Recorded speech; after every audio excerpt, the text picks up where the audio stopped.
Crimson Desert has just been released and it's already highlighted a key issue that keeps popping up: review scores. It's been a topic that's been covered for years at this point, yet here we are arguing about why Paul Tassi at Forbes scored the game a 9.5, whilst IGN so far has scored it at a 6. Oh, so they do know a number aside from 7. And I mean, there's been a bunch of contrasting opinions surrounding Crimson Desert since it launched, from this is an absolute masterpiece to it's a bit of a disappointment. But whilst every fan, journalist, and creator under the sun argues about whether or not Crimson Desert is a 9.5 or a 5 out of 10 game, it made me wonder, why do their scores even matter at all? So today I'm here to talk about how Crimson Desert exposed the flaws with review scores. This is easily, in my opinion at least, the most accurately reviewed game I've seen in a long while. Crimson Desert makes me feel like a kid again, playing Skyrim in my mom's basement. I hate how you can't skip cutscenes, only play them at double speed. Outside of combat and the visuals, this is definitely a quantity game, and for me, that's generally not what I'm looking for. It is genuinely abhorrent how bad the controls are.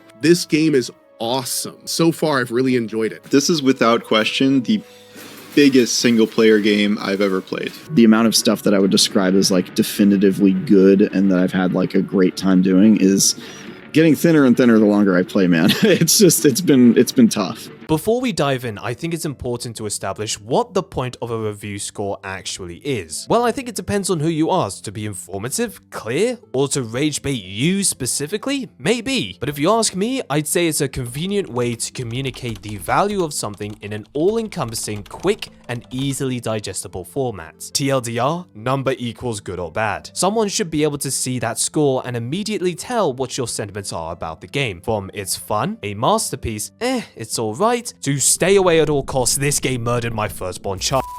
Because God forbid, why would anyone skim through all the pros and cons and in-depth analysis of the game to form their own opinion when they could just skip to the end and get triggered because the number doesn't match up to theirs? So when somebody sees a 4 out of 10, they're probably thinking, that's a bad game. But if they see a 9.5 or higher, then it's clearly worth the $70 to $80 buy-in. I know it's completely unheard of, but its simplicity is actually a double-edged sword, because while it communicates a lot in a very quick and convenient way, it also leaves a lot to interpretation. And there can be a few problems with that, mainly with consistency, and I think that applies in 3 ways. 1. Everyone perceives scores differently. For one person, a 5 out of 10 is an average experience, while for another, a 7 out of 10 indicates a bad game. So when Crimson Desert scores a 7 out of 10 on GameSpot, perception may differ from, oh, this is clearly worth it, to, oh, well, that's disappointing, to, I knew it. I knew this was going to be Concord 5. And for a lot of YouTubers and a lot of sites, they operate on their own scoring systems. So why would I ever try to compare the scores of people who, for all I know, are using different metrics and criteria to judge their games? What makes a good game in their eyes? Do I agree with that assessment? There's simply too many variables that a score cannot make up for. Another is genres. Even though 2 games may score similarly online, you will see wildly different takes on which game is better. Resident Evil 9 Requiem has the same metascore as Pokemon Pokopia.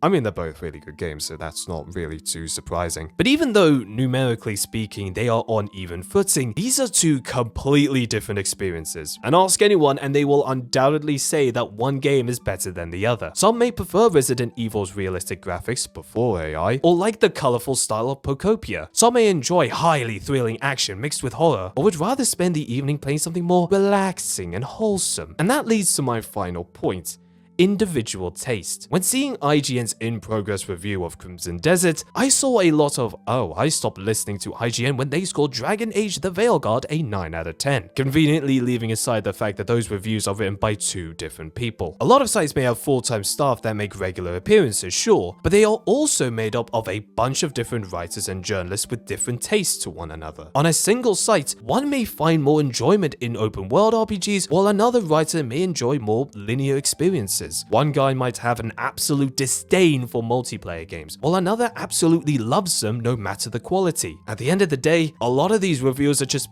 people, and people can have niche tastes and opinions that may go against a common consensus. I have no doubt that this guy enjoyed Highguard alongside Jeff Keighley. Unfortunately though, most people didn't. When you look into the articles and videos themselves, you can clearly see what they liked and disliked about a game. Crimson Desert's main selling point is its scale and size, which invites a lot of awe and wonder and a sense of discovery, but I don't think that necessarily is for everyone. Some people might really like the fact that it's basically a sandbox experience where everything is left to the player's own agency, a 10 out of 10 game, whilst others may prefer something a lot more linear and structured in order to complement the story, the narrative, and the pacing. 4 out of 10. But do you see that the score is actually demeaning what people are actually critiquing or praising about the game? Price, performance, gameplay, combat, graphics, music, the list could really go on. Does that mean they are completely devoid of value? Well, I think it kind of depends on why people seek them out in the first place. And I think there are plenty of reasons, but it usually boils down to 2 different types of people. 1, you're somebody who has had their eye on a game for some time, but you're still on the fence about whether it's worth buying, especially for a game like Crimson Desert, which generated a lot of hype up until launch. So you go online to see what other people are saying, and often a review score can help someone make an informed decision about whether to try the game. It seems like a lot of people are liking this game. I feel much more comfortable investing time and money in this because I'm more confident that I'll have a good time. Or you're somebody who's already purchased the game. You've pre-purchased the deluxe edition and bought a bunch of items that will never be used, as they're quickly replaced by more powerful in-game items. Maybe you've had a great time, maybe you've had a horrible time, maybe you felt nothing as the game failed to fill that empty void in your soul. So what does everybody want in the online space?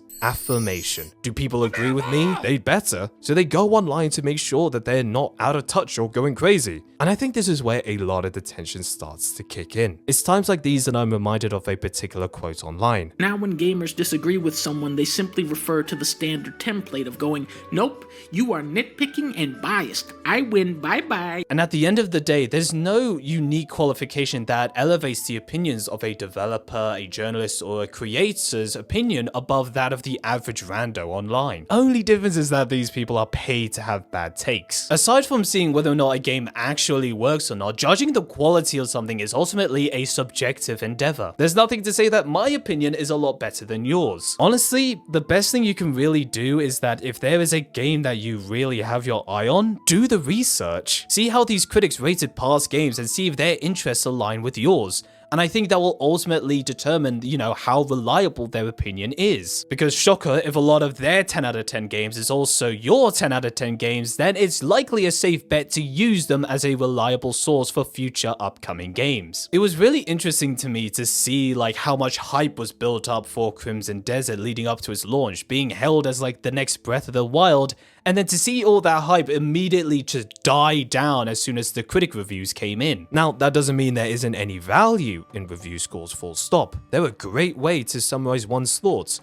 But that's the problem. Most people skip the essay and go straight to the conclusion. It's like watching those tier list videos online and skipping straight to the end, and then complaining that insert game is rated too low. And why do people fixate on review scores? Well, people want security in their purchases. The barrier to entry for a lot of games is extremely high. If they're not free, there's usually an expensive upfront cost. And not only that, but a lot of these games want to charge microtransactions at every turn. That's why so many people look to Steam charts as a metric of value, because people don't want to spend time on a game that may not be worth it, or may not even exist in the future, especially when there are so many other games out there fighting for your attention, old and new. My problem with review scores isn't that they aren't useful to people, it's that sometimes they can feel misleading. In my personal experience, review scores only really work for creators and journalists I'm already familiar with, people with proven track records that paint a picture of their interests, and people aren't machines. They won't always be consistent and are prone to change. Their taste will change over time. Instead, I would encourage people to find out as much as possible before making a decision.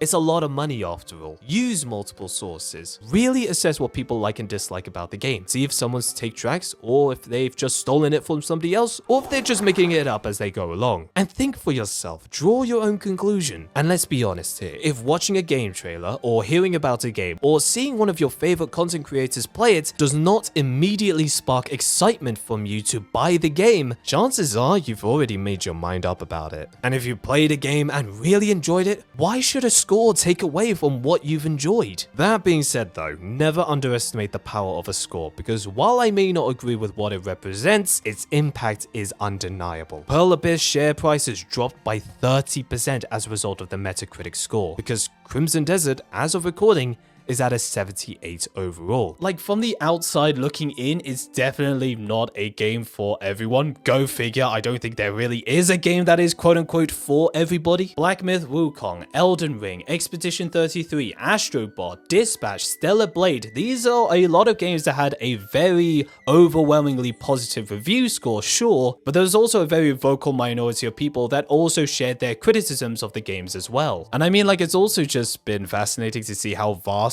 some of the opinions have been on Metacritic, like with Outer Haven saying it's a new benchmark for this style of open world experience, and Critical Hits with the lowest score by far saying that it ultimately falls short of expectations. This isn't me saying that, you know, you should go and play Crimson Desert or you should stay away from it at all costs. I'm just saying that a number doesn't really tell the whole story. And I think we should stop letting review scores muddy up the conversation. With that in mind, 1 out of 10, I will never play Crimson Desert ever again in my life.